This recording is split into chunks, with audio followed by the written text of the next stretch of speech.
അല്ല, masala ബോണ്ടിൽ E D മുഖ്യമന്ത്രിക്ക് notice അയക്കുന്നത് ഏതാണ്ട് ഒരു 2 വർഷം, എന്റെ ഓർമ്മ 2024 മറ്റോ ആണ് ഇത് സംബന്ധിച്ചിട്ടുള്ള അന്വേഷണം തുടങ്ങുന്നത്. അന്ന് ശ്രീമാൻ തോമസ് ഐസക്കിന് ഇത് സംബന്ധിച്ച് നോട്ടീസ് അയച്ചിരുന്നു. തോമസ് ഐസക് അന്ന് കോടതിയിൽ പോയി ഇതിൽ തുടർ നടപടികൾ പാടില്ല എന്ന് ആവശ്യപ്പെട്ടെങ്കിലും ഹൈക്കോടതി പ്രാഥമികമായിട്ടത് അംഗീകരിച്ചുവെങ്കിലും പിന്നീടത് അന്വേഷണം തുടരാം, നോട്ടീസ് അയക്കാം എന്നുള്ള നിലപാടാണ് എടുത്തത്. മാത്രമല്ല, അന്ന് തോമസ് ഐസക് എടുത്ത നിലപാട് ഞാൻ ഒറ്റയ്ക്കല്ല ഈ തീരുമാനം എടുത്തത് എന്നുള്ളതാണ്. എന്ന് പറഞ്ഞാൽ മുഖ്യമന്ത്രിയുടെ അറിവോടുകൂടിയും മുഖ്യമന്ത്രിയുടെ അധ്യക്ഷതയിൽ ചേർന്ന യോഗത്തിലുമാണ് ഈ തീരുമാനം എടുത്തത് എന്നുള്ളതാണ്. അപ്പോൾ സ്വാഭാവികമായും തോമസ് ഐസക്കിന്റെ മൊഴിയുടെ അടിസ്ഥാനത്തിലായിരിക്കണം ഇ ഡി മുഖ്യമന്ത്രിക്ക് നോട്ടീസ് അയക്കുന്നത്. നമ്മുടെ നാട്ടിലെ നിയമങ്ങൾക്കനുസരിച്ച് പ്രവർത്തിക്കാൻ എല്ലാ ഭരണാധികാരികൾക്കും ചുമതലയുണ്ട്. വിദേശ നാണ്യ ചട്ടങ്ങൾ ലംഘിച്ചുകൊണ്ട് ഫെമ ലംഘിച്ചതിന്റെ പേരിലാണ് ഇ ഡി ഈ നോട്ടീസ് അയച്ചതായിട്ട് നിങ്ങളെല്ലാവരും തന്നെ റിപ്പോർട്ട് ചെയ്തിട്ടുള്ളത്. മുഖ്യമന്ത്രി സാധാരണ പറയാറുണ്ടല്ലോ, മടിയിൽ കനമില്ലാത്തവന് വഴിയിൽ ഭയക്കേണ്ട ആവശ്യമില്ല എന്ന്. അദ്ദേഹത്തിന് മടിയിൽ കനമില്ലെങ്കിൽ അദ്ദേഹത്തിനെ ഭയക്കുന്നു. ഇ ഡിയുടെ നോട്ടീസിന് മറുപടി അയക്കണം, പ്രശ്നം തീരുമാനത്തോടുകൂടി. യു ഡി എഫ് പല ആരോപണങ്ങളും ഉന്നയിക്കും.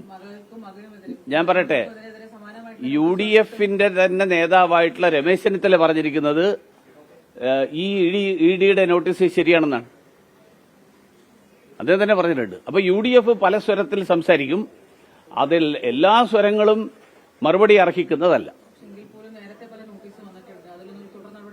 അങ്ങനെയല്ല അങ്ങനെ ഒരു നടപടി ഇല്ലാതിരുന്നിട്ടില്ല. അതായത് എല്ലാ നോട്ടീസുകളും മാധ്യമപ്രവർത്തകരെല്ലാവരും രാഷ്ട്രീയ നേതാക്കന്മാരെല്ലാവരും അറിഞ്ഞുകൊള്ളണമെന്നില്ല. ഇ ഡിയും അതുപോലെ കേന്ദ്ര ഏജൻസികളും ധാരാളം കേസുകൾ അന്വേഷിക്കുന്നുണ്ടാവും. ആ കേസുകളുടെ കാര്യത്തിൽ അവർക്ക് കിട്ടുന്ന തെളിവുകളുടെ അടിസ്ഥാനത്തിൽ അവർ തുടരന്വേഷണം നടത്തും.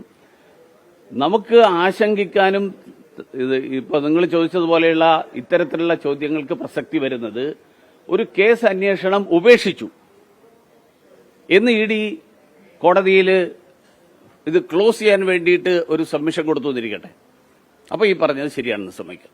അങ്ങനെയൊന്നും സംഭവിച്ചിട്ടില്ല. ഈ നെഗോഷിയേഷന് ഇ ഡിക്ക് എന്താ കാര്യം?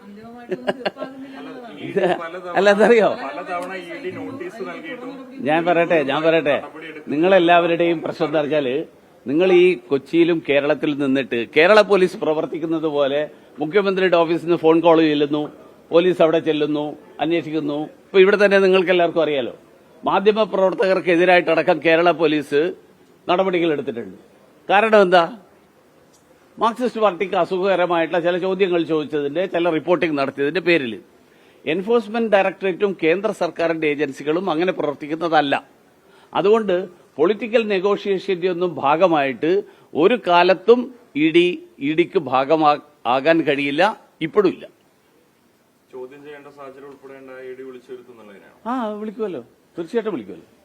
തെളിവ് എൻഫോഴ്സ്മെന്റ് ഡയറക്ടറേറ്റ് ആരെയും ഭയക്കില്ല. ഞാൻ ചോദിക്കട്ടെ, നരേന്ദ്രമോദി സെൻട്രൽ ഏജൻസിയുടെ മുൻപാകെ ഹാജരായതല്ലേ? നരേന്ദ്രമോദി അന്ന് പറഞ്ഞിട്ടില്ലല്ലോ ഇത് വേട്ടയാടലാണെന്ന്. നരേന്ദ്രമോദി ഗുജറാത്ത് മുഖ്യമന്ത്രിയായിരുന്ന കാലത്ത് അദ്ദേഹം രാവിലെ മുതൽ വൈകുന്നേരം വരെ കേന്ദ്ര ഏജൻസി വിളിച്ചു, അദ്ദേഹം പോയി, അദ്ദേഹം ഹാജരായി, അദ്ദേഹം എല്ലാ ചോദ്യങ്ങൾക്കും മറുപടി പറഞ്ഞു. അന്ന് ബി.ജെ.പി. രാജ്യവ്യാപകമായിട്ട് പ്രക്ഷോഭം നടത്തിയിട്ടില്ല. ഞങ്ങളുടെ മുഖ്യമന്ത്രിയെ കേന്ദ്ര സർക്കാർ, കോൺഗ്രസ് സർക്കാർ വേട്ടയാടുന്നു എന്ന് പറയുന്നത് എന്തുകൊണ്ടാ? അവർക്ക് ഭയമുള്ളതുകൊണ്ട്. ഭയമില്ലാത്തവൻ ഒരു അന്വേഷണത്തെയും ഭയപ്പെടേണ്ട ആവശ്യമില്ല. കുറ്റം ചെയ്തിട്ടില്ലാത്തവർ ഒരു അന്വേഷണത്തെയും ഭയപ്പെടേണ്ട ആവശ്യമില്ല. നരേന്ദ്രമോദി ഒരു കുറ്റവും ചെയ്തിട്ടില്ല എന്ന് അദ്ദേഹത്തിന് ബോധ്യമുള്ളതുകൊണ്ട് അദ്ദേഹം വിളിപ്പിച്ചപ്പോൾ അദ്ദേഹം പോയി. അമിത്ഷാ ജയിലിൽ കിടന്നിട്ടുണ്ട്, അവസാനം വിട്ടു. അപ്പൊ ഇവിടെയും കുറ്റങ്ങളൊന്നും ചെയ്തിട്ടില്ല എന്ന് ബോധ്യമുണ്ടെങ്കിൽ ഇത് വേട്ടയാടൽ എന്നുള്ള പ്രചരണം നടത്തുന്നതിന് പകരം ഏജൻസികളുമായിട്ട് സഹകരിക്കുക, അവർ ചോദിക്കുന്ന ചോദ്യങ്ങൾക്ക് മറുപടി പറയും.